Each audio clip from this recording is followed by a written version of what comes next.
NDA కూటమి అభ్యర్థుల విజయం కోసం కార్యకర్తలందరూ కలిసికట్టుగా పనిచేయాలని విజయవాడ పశ్చిమ నియోజకవర్గం బీజేపీ అభ్యర్థి సుజనా చౌదరి పిలుపునిచ్చారు.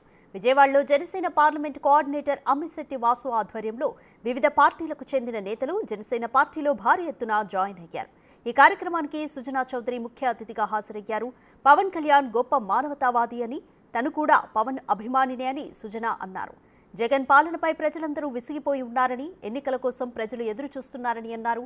ఏపీ భవిష్యత్తు కోసమే కూటమిగా ఏర్పడ్డామని ఆయన వివరించారు. యువతరం చాలా ఉత్తేజంగా ఉన్నారు. వాళ్ళ సత్తా ఏంటి అనేది చేసి చూపెడతారు.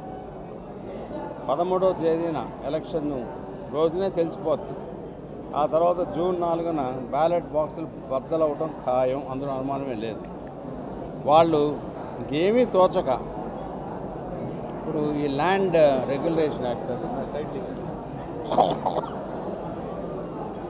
ల్యాండ్ టైటిలింగ్ యాక్ట్ గురించి ఇప్పుడు జరుగుతున్న విషయం అందరికీ తెలుసు.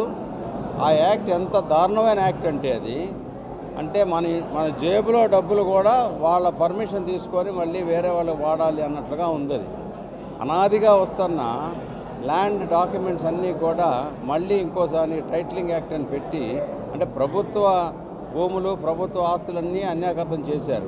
ఇక్కడ అక్కడ తాకట్టు పెట్టి ఇప్పుడు ప్రజల ఆస్తుల మీద కూడా వెళ్తూ ఉన్నారు. అది వారసత్వంగా వచ్చే ఆస్తుల గురించి కూడా వాళ్ళ పర్మిషన్ లేకుండా వారసత్వం అంటే మా పిల్లలు, ఆ పిల్లలకే చెందుద్ది అని మళ్ళీ మనం ఎప్పటికప్పుడు ప్రూవ్ చేసుకోవాలి. ఇది దారుణమైన యాక్టు. వాళ్ళు చేసిన తప్పు అంటే కర్ణుడి చావుకి ఎన్నో కోట్ల కారణాలు అన్నట్లుగా వాళ్ళు చావు తథ్యం, అందులో డౌట్ లేదు. ఇది చేసి ఇప్పుడు సోషల్ మీడియాలో భారతీయ జనతా పార్టీ సపోర్ట్ చేసిందని నా ఫోటో కూడా పెట్టి సోషల్ మీడియాలో తిప్పుతున్నారు. భారతీయ జనతా పార్టీకి యాక్ట్కి సంబంధం లేదు. బేసికల్గా లీగల్ క్లియరెన్సు, ఫైనాన్షియల్ క్లియరెన్సు ప్రజలకి ఎలా ఉపయోగపడుతుంది అని ఏ చట్టం తెచ్చినా ముందు చూడాలి. అది ఏమీ లేకుండా వాళ్ళ స్వయ ప్రయోజనాల గురించి ఇష్టం వచ్చిన దొంగ యాక్ట్ అది. For more videos like this, subscribe Big TV channel.